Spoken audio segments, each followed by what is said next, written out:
कहानी की शुरुआत हुई एक आदमी को दिखाने से जिसका नाम निकी होता है। वो होटल में बैठकर खाना खा रहा था कि तभी एक लड़की आकर उसके पास बैठ जाती है। वो निकी को कहती है कि वो सामने वाला बूढ़ा आदमी मुझे परेशान कर रहा है, मैं उससे जान छुड़वाना चाहती हूँ। मैं जब से आई हूँ वो समझ रहा है कि मैं अकेली हूँ, अकेली समझकर तंग कर रहा है। उसने फिर निकी से कहा कि तुम थोड़ी देर के लिए मेरी दोस्त होने का नाटक करोगी प्लीज, ताकि उसे ये लगे कि मैं तुम्हारे साथ हूँ और वो मुझे परेशान ना करे। उसकी ये बात सुनकर निकी मान तो गया, लेकिन वो लड़की जिसका नाम जेस था उसकी तरफ अजीब तरह से देखने लगता है। जेस पूछती है क्या तुम कोई सीरियल किलर खूनी हो जो इस तरह मुझे घूर रहे हो? निकी कहता है कि मैं कुछ नहीं कह सकता, ये तो सामने वाले पर है कि वो मुझे किस तरह का सोचता है और मैं वैसा बनता हूँ। अब दोनों देर रात तक ऐसी ही बातें करती रही, इनकी दोस्ती हो जाती है। फिर और वक्त साथ गुजारने के लिए कमरे में चले गए, जहाँ तभी एक आदमी कमरे का दरवाजा खोलकर अंदर आ जाता है। वो दोनों को साथ में देखकर चिढ़ गया, निकी पर गन तानकर मारने की धमकी देता है। जेस निकी को बताती है कि ये मेरा हस्बैंड है, बहुत ही पागल इंसान है, अब से पहले भी कई सारे लोगों को मार चुका है और ये देखना तुम्हें भी मार देगा। पर यहाँ निकी डरता नहीं, ना ही खुद को छोड़ने के लिए कहता है, बल्कि उसने तो ये कहा कि प्लीज मुझे मार दो, क्योंकि वैसे भी मुझे कैंसर है, तो मर तो मैंने वैसे भी जाना है, तो यार लो तुम्हें मार लो। अब असल में निकी यहाँ उसे गोली मारने के लिए उकसा रहा था, पर उसके कहने पर भी वो आदमी गोली नहीं चलाता, इसीलिए निकी उठ खड़ा हुआ। तब यहाँ जेस अपना मुंह खोलती है, उस आदमी को कहने लगी, अरे बेवकूफ इंसान, इसे कोई कैंसर वैंसर नहीं है, बल्कि वो हमारा प्लान समझ चुका है। असल में निकी को बातों में फंसाना और उसे यहाँ कमरे तक लेकर आना सब जेस और उसके इस साथी की चाल थी, क्योंकि वो इस तरह ही लोगों को डरा कर अपनी बातों में फंसाकर लूटा करती थी। मगर इस बार उसका ये प्लान फेल हो गया, क्योंकि इस बार उनका सामना अपने से भी बड़े लुटेरे से हो गया, जो इनकी चाल समझ चुका था। जी हाँ, निकी भी काफी बड़ा माहिर लुटेरा था और वो अब चुपचाप वहाँ से निकल जाता है। होटल के कमरे से निकलकर जेस जब जा रही थी तो निकी भी उसके साथ साथ चलने लगता है। वो उसे शराब पीने के लिए ऑफर करता है, क्योंकि जेस भी उससे काफी मुतासिर हुई थी, इसलिए वो उसकी ऑफर मान लेती है। ये दोनों बार में आकर शराब पीने लगे, जहाँ जेस उससे चोरी करने की स्किल्स महारतों के बारे में पूछने लगती है। जेस उसे बताता है कि चोरी लूट मार के इस खेल में सबसे जरूरी चीज है फोकस, यानी किसी काम को करने में हमारी सारी तवज्जो उस तरफ होनी चाहिए। असल में इंसान एक वक्त में कई सारे काम नहीं कर सकता, क्योंकि इस तरह काम खराब भी होते हैं। एक चीज पर फोकस और दूसरों का फोकस अपनी तरफ करना बहुत जरूरी होता है। ये सब बताने के बाद वो जेस के साथ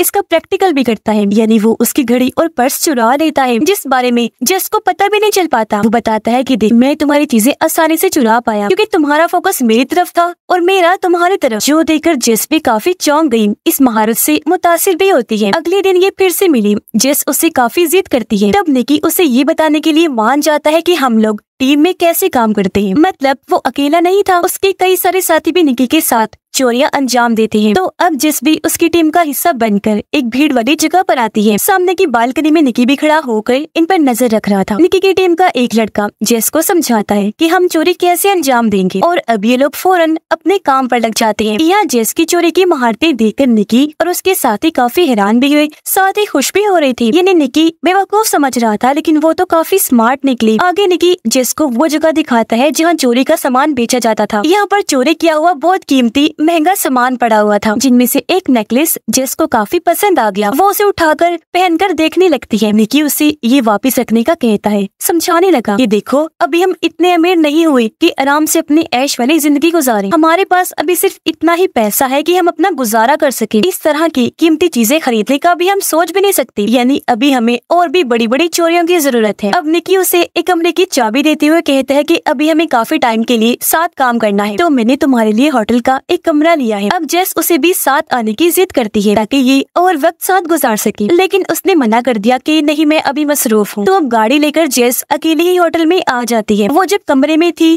तभी निकी के बारे में ही सोच रही थी। ऐसा लग रहा था जैसे वो उसे पसंद करने लगी हो। और तभी दरवाजे की बेल बजी। जेस ने जब दरवाजा खोला तो वहाँ और कोई नहीं बल्कि निकी था, यानी वो भी खुद को रोक नहीं पाया और ये दोनों साथ वक्त गुजारने लगते हैं। अब अगले दिन जेस एक आदमी से बात कर रही थी जो निकी का दोस्त ही था, उसके साथ काफी वक्त से काम कर रहा था। दोनों बातें कर ही रही थी कि तभी निकी के दोस्त को दौरा पड़ने लगा। वो दर्द से चिल्लाने लगता है। दरअसल ये सब भी निकी और उसके साथियों का ही प्लान था। उसकी हालत देखकर लोग घबरा गए और अब जैसे सबका फोकस उसकी तरफ हुआ, ये लोग अपना प्लान अंजाम देने लगते हैं। सब लोगों की कीमती चीजें चुराने लगे। कुछ ही देर बाद निकी एक एम्बुलेंस लेकर वहाँ आ गया। वो अपनी दोस्त और जेस को गाड़ी में बिठा कर वहाँ से निकल जाता है। रात को निकी और उसके सारे साथी चोरी करके पार्टी कर रही थी। सब बहुत खुश थे। निकी उन्हें बताता है कि इस बार हमने अपना बहुत बड़ा टारगेट हासिल किया है, $1.2 मिलियन का। उसका एक साथी निकी को सारे पैसे देते हुए कहता है कि इन पैसों को संभालने की जिम्मेदारी तुम्हारी है और हाँ, जुएबाजी से दूर रहना। अगले दिन निकी और जेस एक मैच देखने के लिए स्टेडियम में आते हैं। अब जब एक लड़की अपनी सीट से उठकर वहाँ से जाने लगी तो जेस निकी से ये शर्त लगाती है कि इस लड़की को जाते हुए तकरीबन 8 लोग देखेंगे। निकी कहता है कि नहीं, 8 नहीं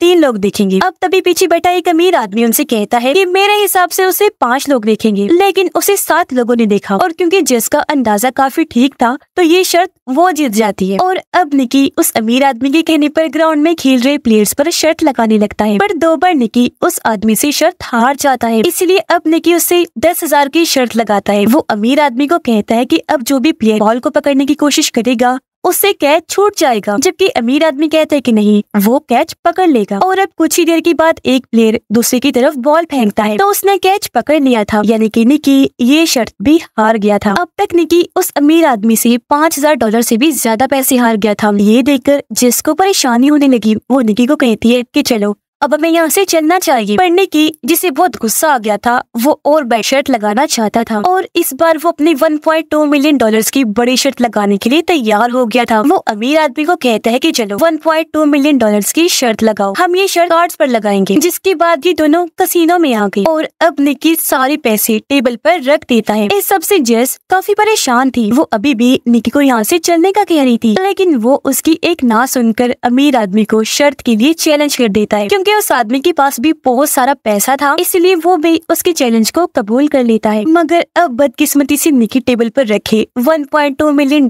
भी हार जाता है। अब इन पैसों में निकी के साथियों का भी हिस्सा था, पर क्योंकि सारे पैसे तो जा चुके थे इसलिए जेस की परेशानी बढ़ने लगती है और अब तो निकी भी चुपचाप यहाँ से जाने लगा। तब अमीर आदमी उसे तंज करवा कर कहता है कि भाई, अगर किसी बड़े प्लेयर के साथ खेलोगे तो ऐसा ही होगा। जो सुनकर निकी को गुस्सा आ गया, साथ ही उसे कुछ याद भी आ गया था, इसीलिए वो फिर से अमीर आदमी की तरफ बढ़ने लगा। कहता है कि अब मैं डबल पैसों की शर्त खेलना चाहता हूँ, यानी $2.2 मिलियन की। हैरान कुन बात ये थी कि अभी उसके पास 1 रुपया भी नहीं था, मगर वो फिर भी शर्त लगाने की जिद कर रहा था। निकी अमीर आदमी को कहता है कि तुम ग्राउंड में खेल रहे किसी भी प्लेयर का नंबर नोट करो और मैं ये अंदाजा लगाकर तुम्हें बताऊंगा कि तुमने किस प्लेयर को अपने दिमाग में सोचा है। पर इसके लिए अमीर आदमी ने मना कर दिया। वो कहता है कि मुझे तुम पर यकीन नहीं। निकी कहने लगा कि चलो मैं नहीं, मेरी दोस्त जेस उस प्लेयर के बारे में बता देगी। अब निकी का इतना पागलपन देखकर अमीर आदमी भी मान जाता है, जबकि जेस अभी भी उसे समझाने की कोशिश करने लगती है। स्टेडियम में जाकर अमीर आदमी ने एक प्लेयर का नंबर नोट कर लिया था। तब आकर वो जेस को कहता है कि जाओ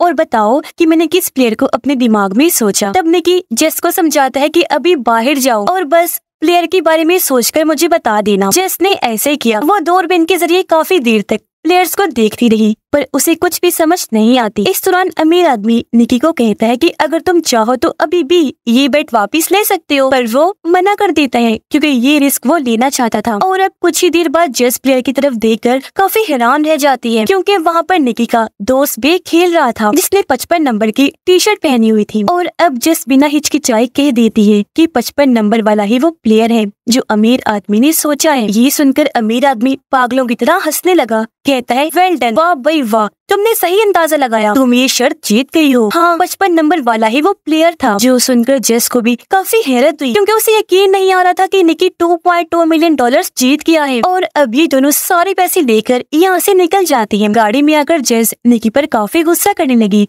उसे मारने लगती है कि तुमने अभी तक मुझे अपने प्लान के बारे में नहीं बताया कि आखिर कैसे इतनी बड़ी रकम तुम जीत गई, जबकि कुछ देर पहले तो यही लग रहा था जिसे तुम्हारे गुस्से की वजह से तुम सारे पैसे हार गए हो। अब बताओ सच क्या है, तुम कैसे शर्त जीत गए। तब निकी उसे बताता है कि अमीर आदमी के पास बहुत पैसा है, साथ ही वो बहुत बड़ा जुआरी भी है, कोई ऐसा जुआ नहीं जो उसने ना खेला हो। जेस पूछती है, अच्छा तुम्हें कैसे पता चला कि मैं 55 नंबर ही चुनूंगी, तुमने इतना बड़ा रिस्क कैसे लिया। तब निकी बताता है कि काफी वक्त पहले से मैं ये बात तुम्हारे जहन में डाल रहा था, साथ साथ अमीर आदमी के दिमाग में। और अब यहाँ से कहानी कुछ वक्त पहले आ जाती है। हमने देखा कि निकी के आदमी काफी वक्त पहले से ही अमीर आदमी पर नजर रख रहे थे। उन्होंने अलग अलग तरह कोशिश करके 55 नंबर उसके जहन में बिठा दिया था। वो जहाँ जहाँ भी जाता 55 नंबर या इस नंबर की शेप उसे हर जगह दिखाई दिया करती थी। यहाँ के बैनर्स पर लोगों ने 55 नंबर पकड़ा हुआ था। ये भी उनकी चाल थी अमीर आदमी को दिखाने के लिए। और आज जब वो मैच देखने आ रहा था तो उसकी नजर निकी के दोस्त पर पड़ गई, इसलिए उसने जहन में 55 नंबर बिठा लिया क्योंकि उसका नंबर भी 55 ही था। यही वजह है कि शर्त की दौरान भी उसने यही नंबर चुना। और अभी सारी बातें सुनकर जेस काफी खुश हो जाती है। वो फिर से मुतासिर हुई। निकी उसे कहता है कि तुमने भी काफी अच्छा काम किया, जो कहकर वो जेस को उसके हिस्से के पैसे देकर यहाँ से चला जाता है। हालांकि जेस उसे रोकने की बहुत कोशिश करती है, लेकिन वो बिना कोई बात सुने वहाँ से चला गया। इस बात को लेकर जेस रोने लगती है क्योंकि वो निकी को पसंद करने लगी थी, मगर उसका इस तरह अचानक चले जाना जेस को बहुत बुरा लगता है। और अब यहाँ से कहानी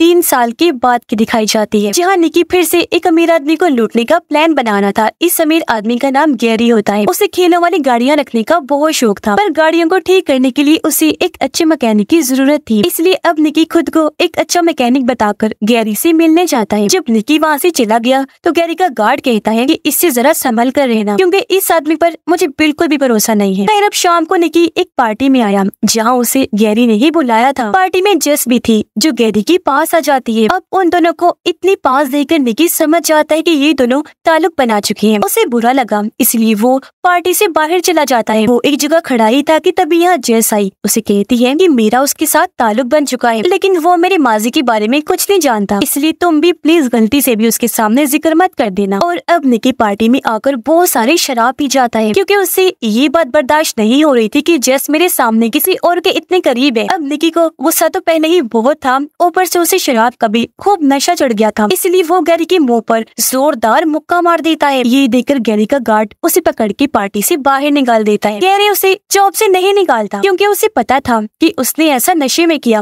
वो निकी को माफ कर देता है। अगले दिन गैरी का मैनेजर जब निकी को काम समझा रहा था तो पुल के पास जेस आई, जहाँ गैरी भी लेटा हुआ था। और अब एक बार फिर से उन्हें इतना करीब देखकर निकी जलने लगा। उसका फोकस दोनों की तरफ ही हो जाता है। मैनेजर से मिलने के बाद वो जेस के पास आया। उसे कहता है कि तुम्हें इस तरह के कपड़े पहनकर यहाँ नहीं आना चाहिए था, क्योंकि यहाँ कुछ लोग तुम्हें अजीब तरह से देख रहे हैं, जो बात मुझे बिल्कुल पसंद नहीं आ रही। पर जेस उसकी बातों को नजरअंदाज करके वहाँ से चली जाती है। अगले दिन निकी और जेस एक अलग जगह पर मिले। यहाँ जेस 3 साल पहले होने वाले उस वाकये के बारे में पूछती है, क्योंकि वो ये जानना चाह रही थी कि उस दिन वो जेस को अचानक छोड़कर क्यों चला गया। तब निकी उसे समझाने की या कहें कि अपनी बातों में फंसाने की फिर से कोशिश करता है, लेकिन वो उसकी बात नहीं सुनती क्योंकि बहुत नाराज थी। इसलिए अब निकी अपने दोस्त के जरिए ही जेस को मनाने की कोशिश करता है, क्योंकि वो जेस का भी काफी अच्छा दोस्त बन गया था। निकी अपने दोस्त के जरिए जेस के पास वही नेकलेस गिफ्ट भेजता है जो उसने चोरी के सामान वाली जगह पर देखा था। इसलिए अब वो अपने इस दोस्त के कहने पर निकी से मिलने के लिए राजी हो जाती है। फिर जब दोनों मिले तो निकी की बातों से जेस समझ जाती है कि वो फिर से मेरे साथ ताल्लुक बनाना चाहता है, पर जेस ने मना कर दिया। वो कहती है कि अब की बार में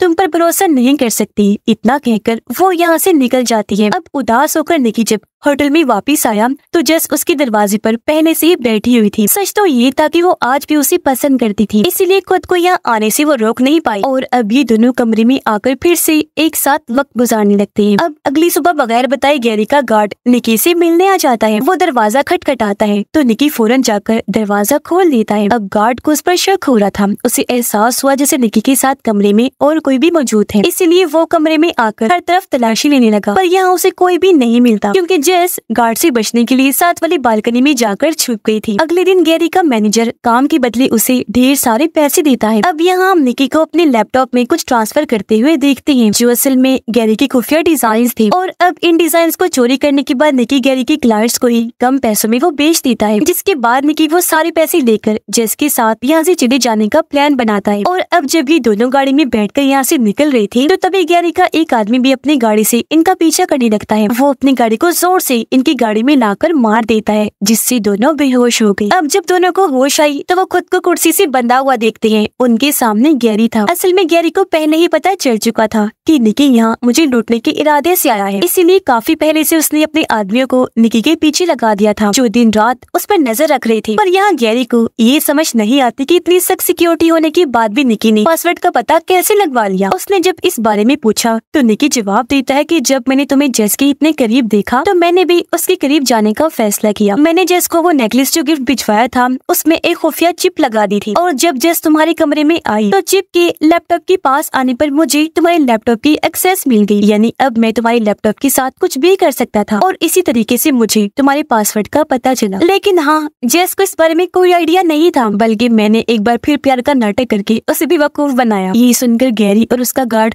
जोर जोर से हंसने लगती है, और अब तभी गैरी जेस के मुंह से टेप हटाता है तो वो भी अपना मुंह खोलती है कि मेरे और गैरी के बीच कभी कोई ताल्लुक था ही नहीं, यानी वो भी उसे लूटने के इरादे से ही आई थी, जिस बारे में गैरी को पता लग गया था। असल में जब जेस गैरी की पार्टी में आई तो उसने वहाँ निकी को देख लिया था, इसलिए वो जानबूझकर गैरी के पास जाने लगी ताकि उसे यही लगे कि वो दोनों ताल्लुक में हैं, जबकि असल में तो ऐसा कुछ भी नहीं था। अब यहाँ जेस निकी से ये कहकर झगड़ा करने लगती है कि तुम एक झूठे धोखेबाज इंसान हो, तुम कभी भी सच नहीं बोलते, तुम्हारी हरकतों की वजह से देखो अब हम मरने वाले हैं। पर उसकी एक ना सुनकर निकी गैरी को एक और कहानी सुनाने लगता है, जिस पर गैरी का गार्ड निकी को गोली मार देता है, ये कहकर कि अब हम इसका एक और झूठ नहीं सुन सकते। जिसके बाद वो गार्ड जेस पर भी गोली चलाने के लिए आगे बढ़ता है। तब गैरी उसे ये कहकर रोक देता है कि मैं यहाँ पुलिस का कोई तमाशा बनाना नहीं चाहता, रुक जाओ जरा, और हाँ, अब से इस मामले को तुम ही संभालोगे। जो कहकर वो यहाँ से चला गया। निकी जख्मी था इसलिए उसकी सांसें रुकने लगती हैं। तब गार्ड जल्दी से आगे आया, एक पंप से उसकी गोली निकाल कर कहता है कि गोली दिल पर नहीं लगी,